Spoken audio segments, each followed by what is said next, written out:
Good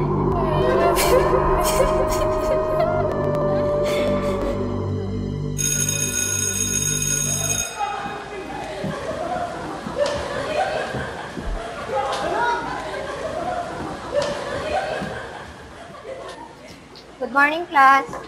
Good morning. Okay, class? Alam kong mahirap itong linggo na to para sa ating lahat. Alam nyo na, ang nangyari about sa pagkawala ni Maya.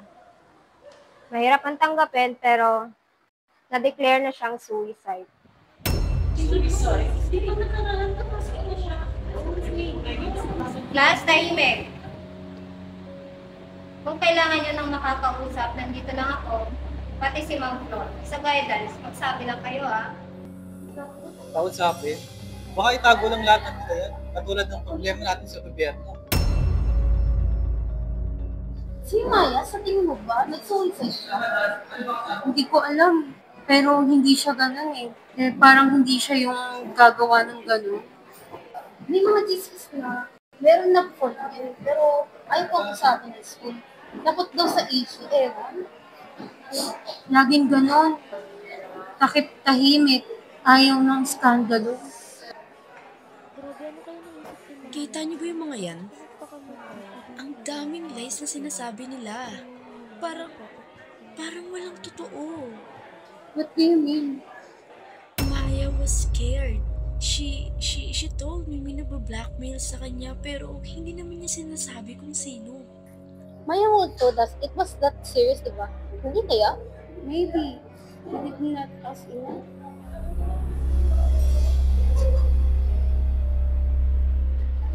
Oo nga pala. Ang dami yung nahara, ang dami yung nag-isip na totoong nagpakamatay siya. Akala mo naman talaga totoo. Oh, wala namang ebidensya. Kaya naman ng school to eh. Ano pa bang bago? Total, sinay naman na silang walang nakukuha ang sagot sa gobyerno eh. Diba? Good afternoon, class. Good afternoon, ma'am. Okay, so malapit na ang exam and wala tayong time para sa chismisan. Kung may mga tanong kayo and clarification about kay Maya, you may ask the guidance office. Understood? Yes. Okay, let's start.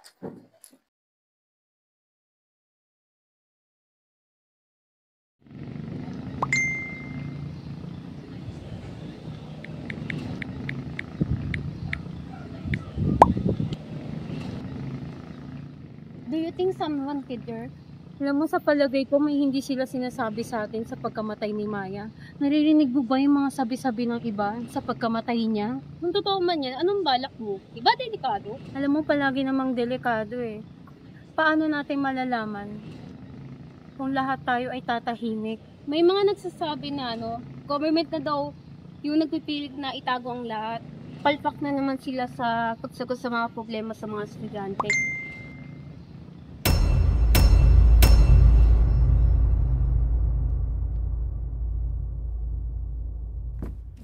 Sigurado ko ba sa gagawin mo? Wala tayong ibang choice, hindi siya lang may alam. Oh, anong kailangan mo? Alam mo tungkol kay Maya. Wala. Anong pinagsasabi mo? Wala akong alam. Stop lying! Alam namin may nagba-blackmail kay Maya. Sino? Hindi wala akong alam. Only matter of time. Bago lumabas lahat ng totoo, gusto mo bang hintayin o gusto mong ikaw nang magsabi? Hindi ko sinasadya. Hindi dapat ganito ang nangyari.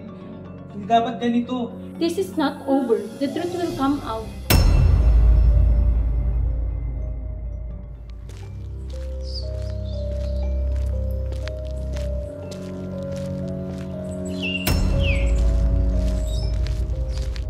Bakit niyo ako sinusundan? Because we know what you did.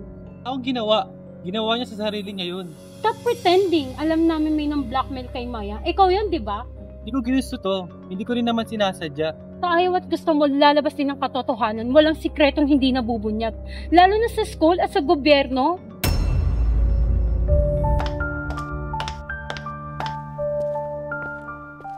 You don't understand. Masyadong mabibigat na tao ang involved sa kaso ni Maya. Hindi ligtas kung mangingialam pa tayo. Hindi ma'am, hindi ko kaya manahimik.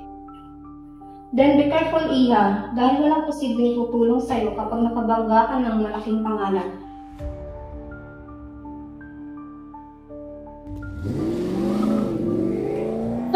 plano mo? Hindi ko alam kung anong mangyayari. Pero dapat hindi natatapos din sa farm na yan. And